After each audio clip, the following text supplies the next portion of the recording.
Olá, jovens. Esse é um vídeo para a gente revisar o assunto do Big Bang e do Sistema Solar para nossa avaliação.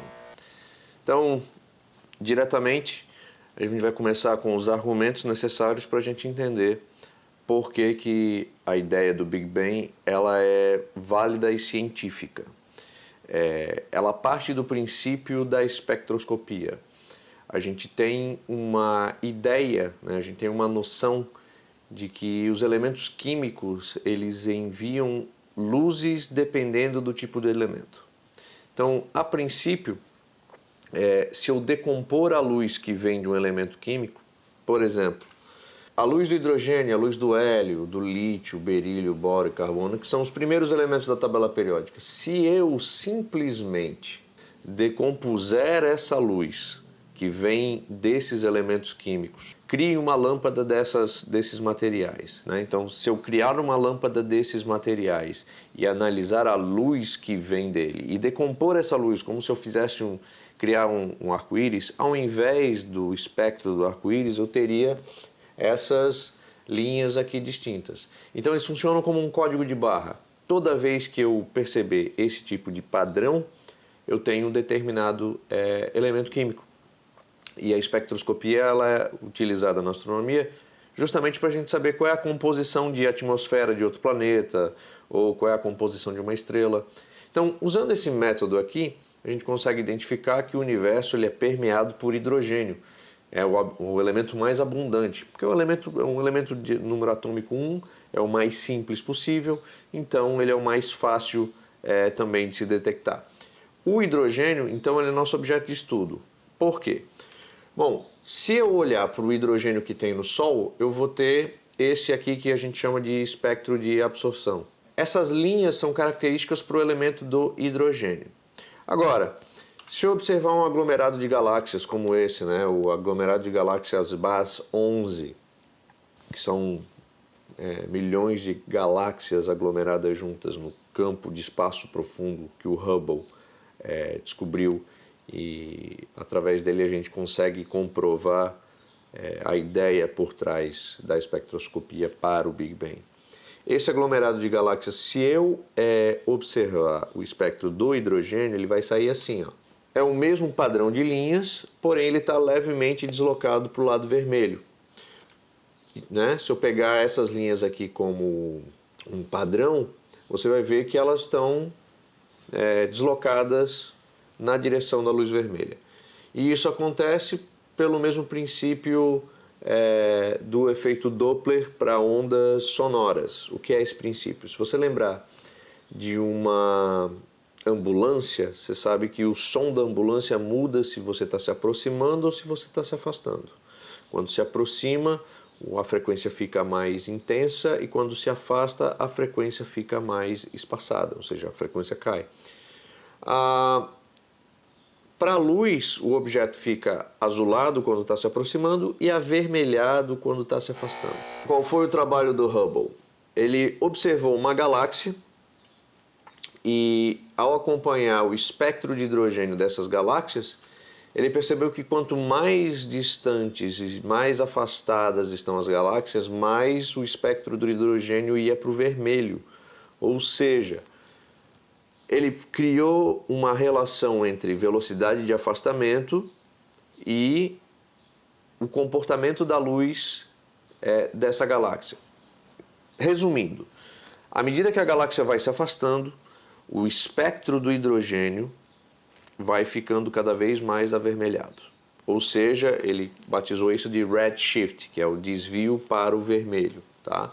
Ou seja, as galáxias mais afastadas elas tendem a desviar para o vermelho por conta da sua velocidade de afastamento. Esse efeito, chamado de efeito Doppler para a luz também, ele vai garantir uma coisa: as galáxias estão se afastando umas das outras.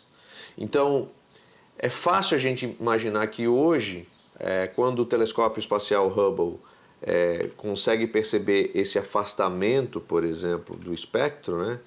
E o Hubble, o telescópio que é lançado desde 1990, continua fazendo essa pesquisa, né? Eles continuam fazendo essa medição de afastamento, eles ligaram os pontos. Bom, se as galáxias estão se afastando, quer dizer que em algum determinado momento elas estavam mais próximas, que é justamente a ideia que nós temos aqui nesse slide. Hoje as galáxias estão separadas por uma distância x, e desde que o Hubble percebeu esse afastamento, então no futuro elas estarão cada vez mais afastadas. Isso indicou que as galáxias estão se afastando porque o universo continua se expandindo, o espaço entre as galáxias está se esticando. O que quer dizer que no passado elas estiveram mais próximas. Então, se eu voltar a fita, vai chegar um momento em que o espaço estava todo concentrado num ponto e toda a matéria, aqui eu estou usando o exemplo só de 2 galáxias, mas penso total quantidade de galáxias do universo estava concentrada toda num ponto.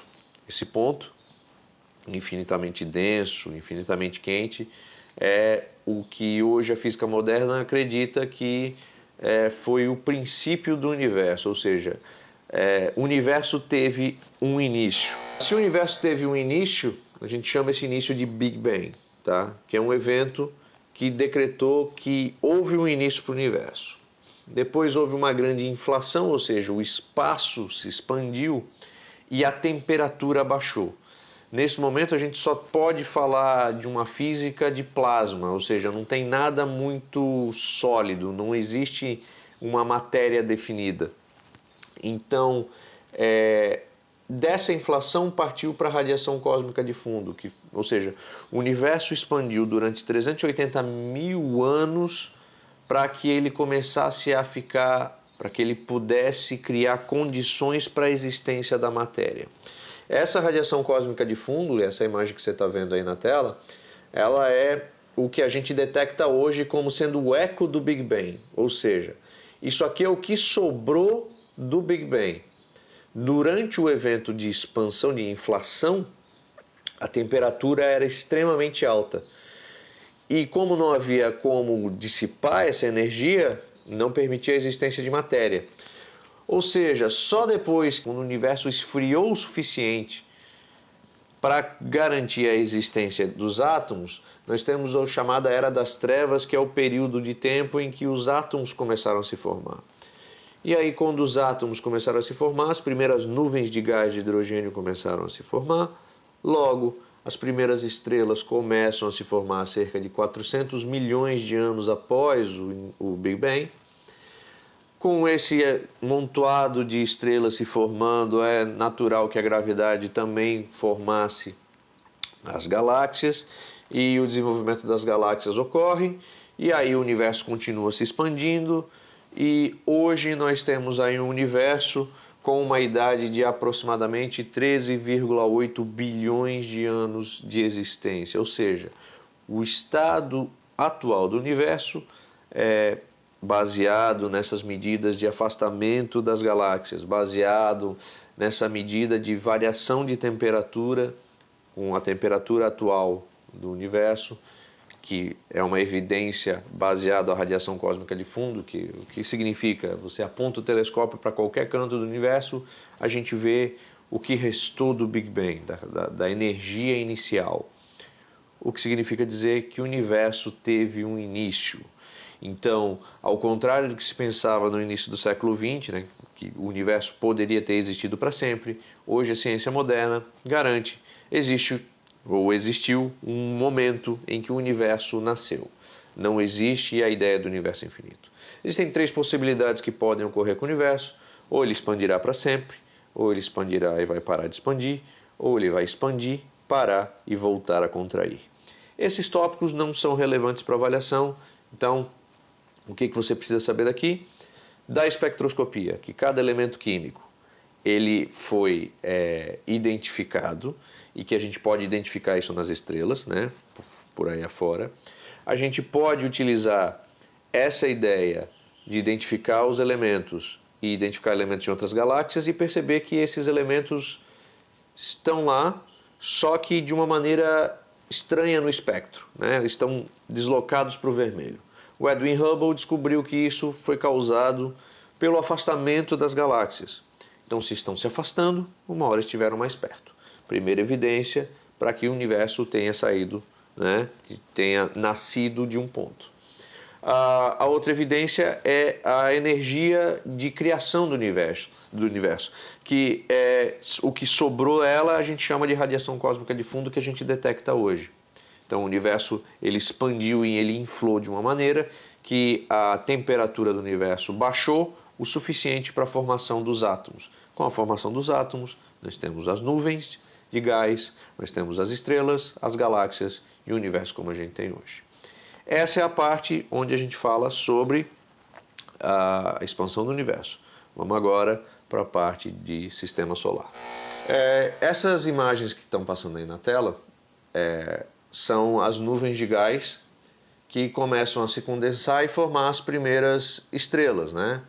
Obviamente que aqui a gente está falando dos sistemas planetários, então nós vamos começar a falar de um sistema que já tinha outros elementos além do hidrogênio, como carbono, ferro, enfim, metais que estavam na forma gasosa e que foram se aglomerando, se solidificando e começaram gravitacionalmente a se atrair.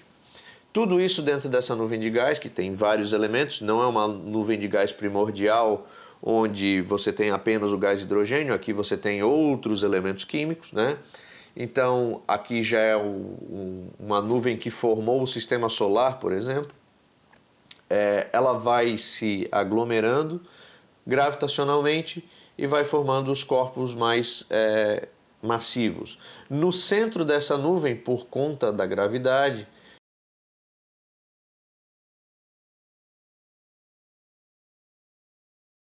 os gases mais inflamáveis, vamos dizer assim, como hidrogênio, eles criaram uma estrela no centro. E essa estrela, quando começou a fazer fusão nuclear, espalhou os gases mais leves para longe. O que, obviamente, entrou em reação com os metais que estavam aí orbitando a estrela, né, e se solidificando ainda. Então, por isso a gente encontra gases incrustados em minerais, tipo hélio, por exemplo. E essa aglomeração de material foi contínua ao longo do tempo até formar os planetas, no caso do sistema solar, planetas rochosos como a Terra. Então, da mesma nuvem de gás que formou o Sol, também foram formados os planetas. E isso ocorre, e a evidência básica de que nós viemos de todos da mesma nuvem de gás, é que o Sol rotaciona para um lado e os planetas transladam, orbitam o Sol no mesmo sentido. Então está todo mundo girando para o mesmo lugar. O que só faz sentido se a gente tivesse vindo da mesma nuvem inicial que rotacionou por conta da gravidade. Os planetas do sistema solar, como você está vendo aí na tela nessa imagem da NASA, são os 4 planetinhas rochosos, né? Mercúrio, Vênus, Terra e Marte, e os gigantes gasosos Júpiter, Saturno, Urano e Netuno. Vale ressaltar aqui que você não precisa ficar sabendo todas as informações dos planetas, basta saber diferenciar o que é um planeta de um não planeta. Bom, primeiro vamos comparar com o Sol, tá? O Sol aí, ele é estupidamente grande, né? Ele é o nosso motor do sistema solar, então todo mundo orbita o Sol. Uma estrela, ela é classificada como um corpo do universo que emite luz própria e que faz fusão nuclear, tá? Toda estrela faz fusão nuclear. No próximo capítulo para frente a gente vai estudar essa fusão nuclear. Agora você só precisa saber que estrelas fazem fusão nuclear e emitem a luz própria. Então a luz que a gente vê das estrelas são elas mesmas que emitem. Mas quando a gente observa um planeta, quando a gente observa a Lua, quando a gente observa um cometa, é luz refletida do Sol. Então, planeta, como é que a gente define um planeta? São três itens necessários que devem ser cumpridos para que um corpo seja considerado planeta. O primeiro deles é que ele orbite o Sol, ou seja, orbite a estrela. Está orbitando a estrela, pode ser considerado planeta, mas ele precisa ser redondo, tá? Ele tem que ter uma forma esférica, mas ele precisa ter uma esfericidade, tá? Não vai encontrar uma batata ou um cubo orbitando o Sol e chamar de planeta, porque não vai ter. tá? Então ele precisa orbitar o Sol e ser arredondado. E precisa ter o seu caminho de órbita livre, ou seja, ele precisa ter uma órbita que seja específica dele. Plutão, ele invade a órbita de Urano, então ele deixava de ser o último planeta. Urano era o último planeta. Então, como Plutão invade, passa por essa órbita, ele não tem uma órbita livre, ele não é o dono da sua órbita, do seu caminho. Depois dos planetas e do planeta não, nós temos os cometas. Esse aqui é o cometa Halley, o cometa mais famoso que nós conhecemos, né? Porque ele é periódico, ele volta a cada 76 anos. Ele foi descoberto por Edmund Halley, contemporâneo lá do Isaac Newton. E ele todo cometa é composto de poeira e gelo, e ele ganha essa cauda toda vez que se aproxima do Sol. Ou seja, essa cauda é resultado de praticamente um derretimento do cometa, né? O cometa ele evapora quando se aproxima do Sol, e aí você tem essas caudas criadas pela aproximação do cometa. Então, quando o cometa está se aproximando do Sol, a cauda está atrás. Mas quando ele está se afastando do Sol, a cauda está na frente, porque ela sempre aponta na direção contrária ao do Sol. Bom, além dos cometas, nós temos aquilo que a gente chama de asteroide, que é tudo aquilo que orbita o Sol, que é composto por algum tipo de metal, carbono e algum tipo de rocha, que não tem uma forma arredondada e nenhum caminho de sua órbita livre. Então, se só orbitar o Sol e for uma pedra, seja o tamanho que for, a gente pode chamar de asteroide. Além dos asteroides, nós temos os eventos chamados de meteoro. Meteoro é tudo aquilo que está orbitando o Sol, no caso, um asteroide, que entra em contato com a atmosfera da Terra. Ou seja, quando ele entra na atmosfera da Terra, está caindo, é um meteoro. Tá? Então, entrou na atmosfera da Terra e está caindo, é um meteoro. A gente pode considerar a chuva um meteoro também. A meteorologia é o estudo das coisas que caem do céu, né? E a meteorologia faz previsão do tempo. Logo, né? O que diz a meteorologia? Você já associa com se vai chover ou não, mas a meteorologia também estuda os corpos que caem do céu, que são os meteoros. Tá? Não necessariamente precisam ser gigantescos, tá? Meteoros pequenos, como pedras ou até pedaços de satélites podem ser considerados meteoros, desde que você entenda que a meteorologia está estudando essa queda. Tá? Esse aqui é o de Chelyabinsk, na Rússia, que causou uma cratera considerável, e obviamente que se cai no chão, vira uma pedra que está no chão, né? Se for uma pedra, obviamente. E aí o que sobra desse meteoro é chamado de meteorito ou meteoroide, né? Meteorito tá bom. E se a colisão não espatifar esse negócio, você vai ter uma pedra, e essa pedra é uma pedra que veio do espaço. Bom, fechando, esse é todo o assunto. Eu espero que esse resumo tenha ajudado vocês. Eu vou publicar isso aqui o mais rápido possível. Se você tiver qualquer dúvida, pode me escrever no nosso Google alguma coisa. Tá joia? A gente se vê. Tchau.